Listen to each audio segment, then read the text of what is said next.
A third flood peak is forming along China's Yangtze River, with heavy rain falling in the upper reaches. The Flood Control and Drought Relief Center of central China's Hubei province said on Tuesday.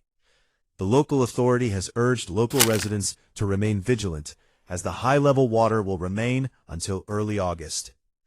The Jingjiang Levee in Jingzhou City of Hubei Province, a major flood control project in the Yangtze River, and its following levees, will face increasing risks and water of a high level for an extended period of time, as the Three Gorges Reservoir may further increase its discharge, Yikai.com reported.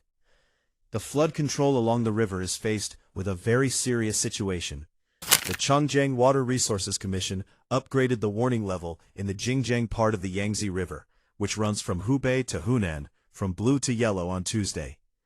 The water level of the Three Gorges Reservoir reached 159.02 meters as of 9 a.m. on Friday, while the outflow hit 45,800 cubic meters per second, an increase of 2,500 cubic meters per second compared to 8 p.m. on Tuesday.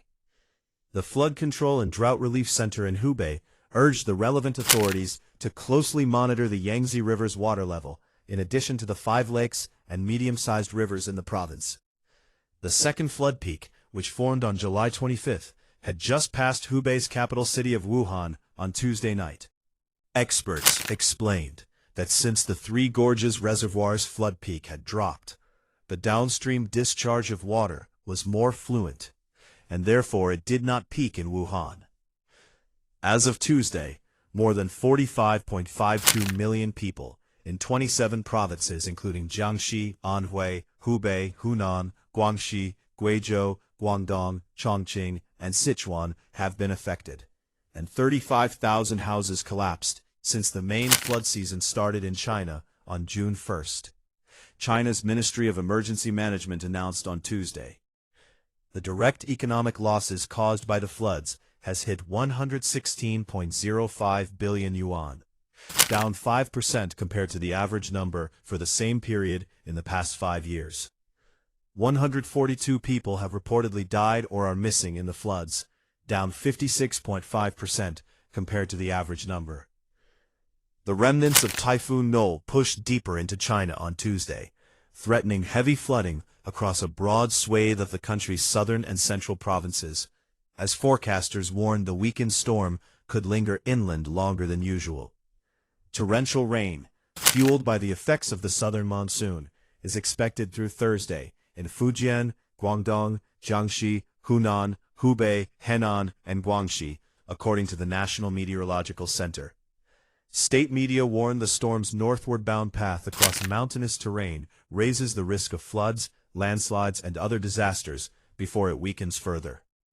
Noel intensified rapidly before making landfall in Guangdong over the weekend, becoming the strongest typhoon to hit China this year, according to state broadcaster CCTV.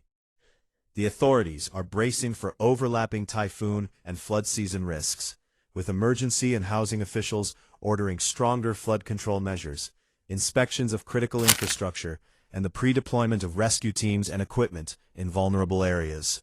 They also called for safety checks on key industries such as mining, hazardous chemicals, and fireworks production. Typhoons typically affect China from July to September, with August being the most active. In the northwest and southwest, frequent and heavy precipitation has also put Gansu, Sichuan, and Yunnan on heightened vigilance. Gansu issued its highest warning for geological disasters late on Monday, flagging landslide and mudslide risks in numerous parts of the province after rocks and boulders rolled off mountain slopes onto roads. Chinese authorities have been searching for 50 people missing after part of a mountain broke off and collapsed onto buildings in a hillside township developed along a river in Chongqing on 17 July.